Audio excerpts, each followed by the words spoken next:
Good morning. So our story this morning is called The Marvelous Loaves.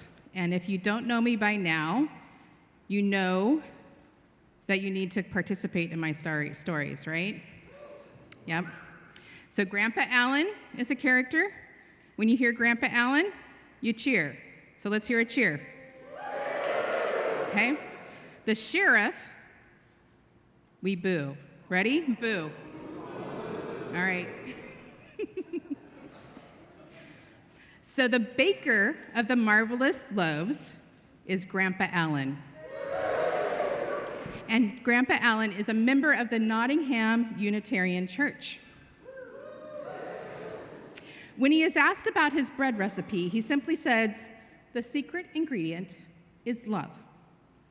And Grandpa Allen always bakes one loaf of bread for the church's annual bread communion.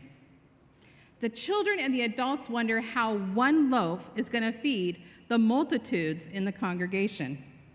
But then Grandpa Allen begins cutting the loaf with the bread knife, and as if by magic, the bread multiplies into 20 loaves. It's a miracle, somebody called out. Don't be ridiculous, Grandpa says. It's a mathematical principle. The youth group was planning to serve food at a soup kitchen on the following Saturday, and during the coffee hour, Barbara, the director of religious education, asked Grandpa Allen if he would bring a loaf to feed the hungry. He agreed. He met the youth at the soup kitchen with a homemade loaf of bread. There were so many hungry people, and as Grandpa Allen cut the bread, it just kept multiplying more and more and more. Well, a secret like that doesn't last long. So, Grandpa Allen, oh, it's getting a little weak. Grandpa Allen, there we go. And his bread were featured on the 6 o'clock news, which is how the town sheriff, and that's right, the sheriff of Nottingham, learned about the marvelous loaves. He was not...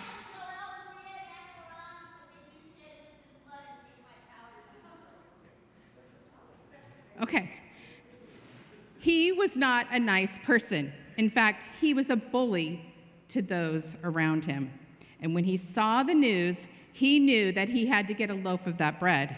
That magical bread would bring a lot of money, and he loved money. So the sheriff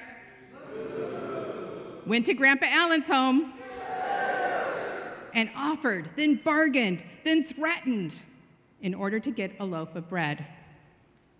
Grandpa Allen refused. You just don't understand. It won't work for you.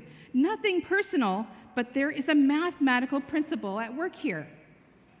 The sheriff wouldn't take no for an answer. He pushed past him, went into the kitchen, took a loaf of bread, and returned to his home as fast as he could. The sheriff of Nottingham began cutting the bread, dreaming of the riches it would bring him, but the bread didn't multiply. It was dividing into slices and pieces and crumbs. Then the crumbs began dividing again and again until nothing of the bread was left. As Grandpa Allen told everyone who asked, a sound mathematical principle controlled the bread, and it was this: hatred divides, love multiplies.